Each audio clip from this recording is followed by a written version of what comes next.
إن الحمد لله نحمده ونصلي على رسوله الكريم أما بعد أعوذ بالله السميع العليم من الشيطان الرجيم بسم الله الرحمن الرحيم ولا يحسبن الذين كفروا أنما نملي لهم خير لأنفسهم إنما نملي لهم ليزدادوا إثما ولهم عذاب مهين وما كان الله ليذر المؤمنين على ما أنتم عليه حتى يميز الخبيث من الطيب وما كان الله ليطلعكم على الغيب ولكن الله يجتبي من رسله من يشاء فآمنوا بالله ورسله وإن تؤمنوا وتتقوا فلكم أجر عظيم ولا يحسبن الذين يبخلون بما آتاهم الله من فضله هو خير لهم بل هو شر لهم سيطوقون ما بخلوا به يوم القيامة ولله ميراث السماوات والأرض والله بما تعملون خبير. حضرات محترم، یہ بات کل کی مجلس میں بھی عرض کی تھی کہ جو لوگ برے یا کافر یا منافق ہوتے ہیں اللہ انہیں بہت ڈھیل دیتے ہیں.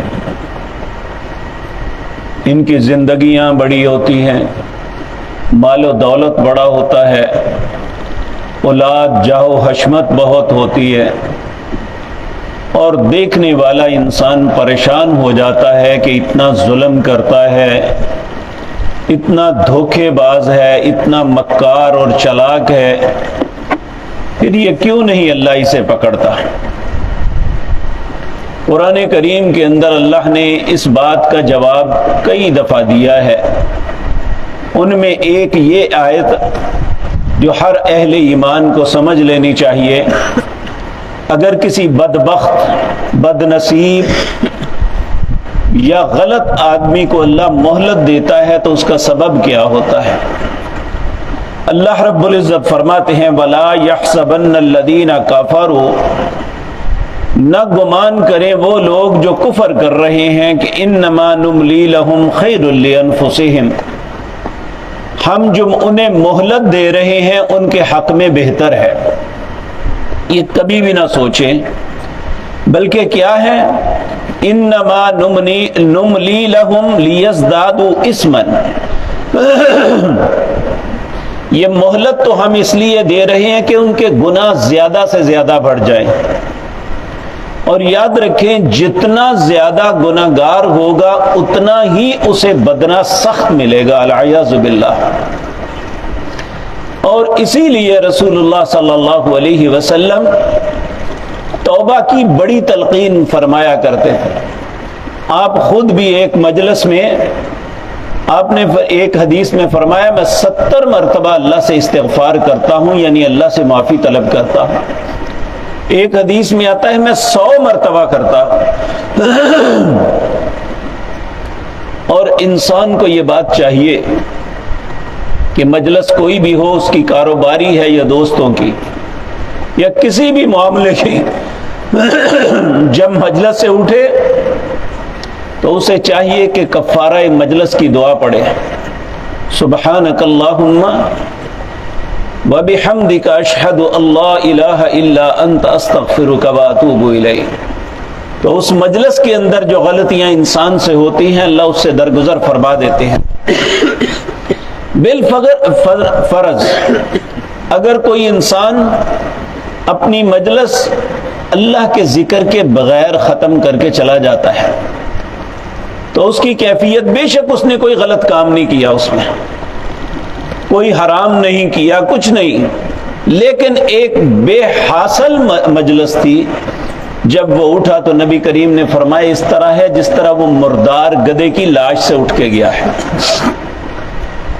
اس لیے انسان کو چاہیے کہ جب بھی وہ کسی مجلس میں بیٹھے اللہ کا ذکر کے کلمات کچھ نہ کچھ زبان سے نکالے.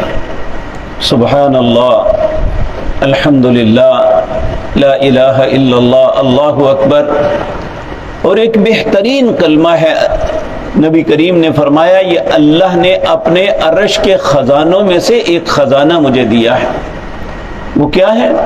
لا حول ولا قوت الا باللہ، نیکی اور برائی کو گھیرنے والی قوت اللہ کے علاوہ کوئی نہیں۔ تو اللہ فرماتے ہیں میں ان کافروں کو، منافقوں کو، ٹھگوں کو، چوروں کو، ڈکیتوں کو، رشوت خوروں کو، بددیانتوں کو، قاتلوں کو کیوں زندگی، کیوں مہلت دیتا ہوں؟ انما نملی لہم لیزدادوا اثما، میں اس لیے دیتا ہوں کہ ان کے گناہ زیادہ سے زیادہ بڑھ جائیں۔ وَلَهُمْ عَذَابٌ مُّهِينٌ، پھر ایک ذلیل کرنے والے عذاب میں مبتلا ہو جائیں گے۔ پھر اللہ فرماتے ہیں مَا كَانَ اللَّهُ لِيَذَرَ الْمُؤْمِنِينَ، اللہ کبھی بھی اہل ایمان کو اکیلا نہیں چھوڑتا۔ عَلَى مَا أَنْتُمْ عَلَيْهِ،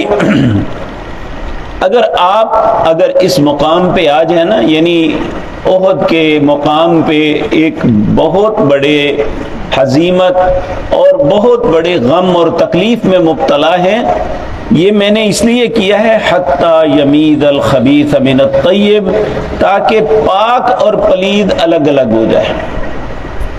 اور واقعتاً احد کی لڑائی ایسی تھی جس میں بہت سے لوگ جن کو دلوں میں نفاق چھپایا ہوا تھا، اللہ نے ان کے نفاق کو ظاہر کر دیا۔ جو کفر لیے بیٹھے تھے ان کا کفر ظاہر ہو گیا، جو اہل ایمان تھے ان کا ایمان کا پتہ چل گیا۔ اور حقیقت بات یہ ہے، ہم کہتے ہیں نا دوست کا پتہ اس وقت چلتا ہے جب انسان کسی آزمائش میں مبتلا ہوتا ہے، پھر پتہ چلتا ہے کہ اس کا کون دوست ہے اور کون دشمن ہے۔ اسی طرح مسلمانوں پہ جب تکلیف کا وقت آتا ہے تو اس وقت کافر اور منافق الگ ہو جاتے ہیں اور اہل ایمان الگ۔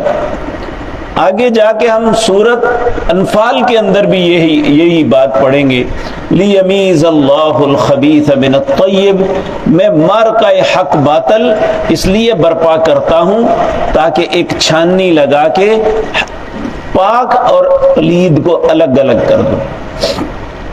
یہاں بھی اللہ رب العزت فرماتے ہیں حتی یمیز الخبیث من الطیب، یہاں تک کہ خبیث اور پاک الگ الگ ہو جائے۔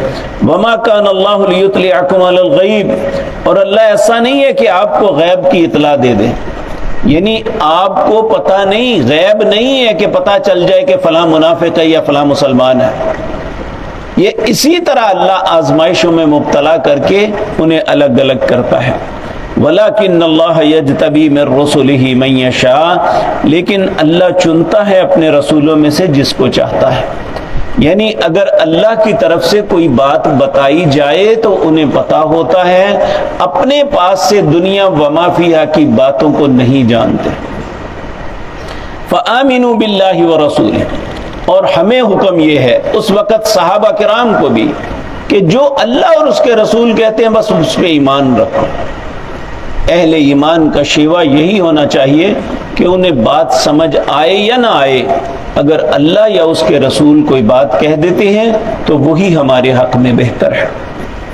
وَإِن تُؤْمِنُوا وَتَتَّقُوا، اگر ایمان رکھو گے اور تقوی اختیار کرو گے، فَلَكُمْ أَجْرٌ عَظِيمٌ، اللہ کے پاس تمہارے لیے بہت اجر اجر ہے۔ پھر اللہ فرماتے ہیں ولا، یہ پہلے جان کی قربانی مانگی، اب مال کی۔ انسان کو دنیا میں سب سے پیاری چیز مال اور اس کی اپنی جان ہوتی ہے۔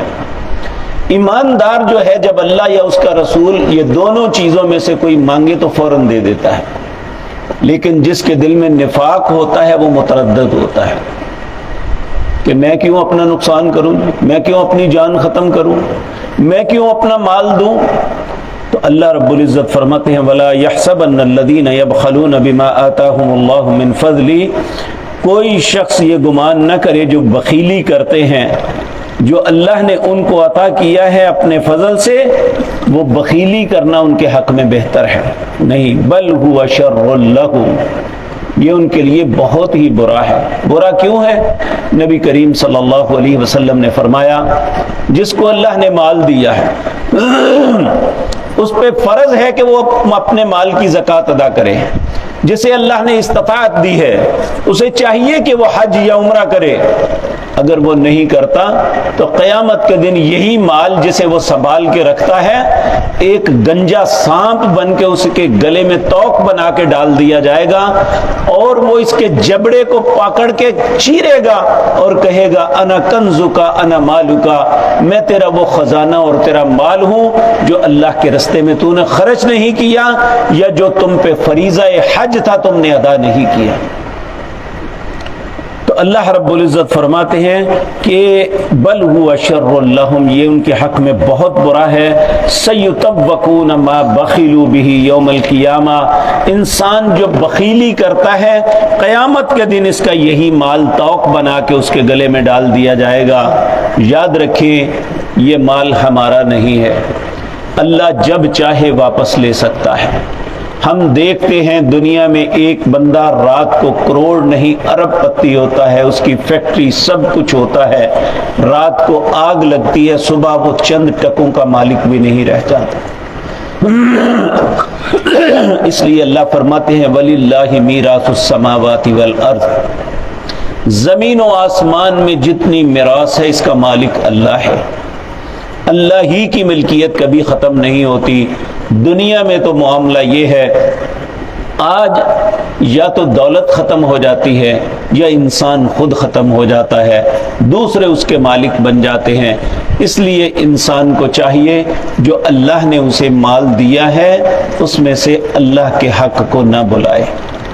اللہ فرماتے ہیں وَلِلَّهِ مِيرَاثُ السَّمَاوَاتِ وَالْأَرْضِ، زمین و آسمان کی میراث اللہ ہی کی ہے۔ وَاللَّهُ بِمَا تَعْمَلُونَ خَبِيرٌ، جو بھی تم عمل کرتے ہو اللہ کو اس کی خبر ہے۔ اللہ رب العزت ہم سب کو کفر نفاق سے محفوظ رکھے اور کنجوسی اور بخیلی سے بھی محفوظ رکھے۔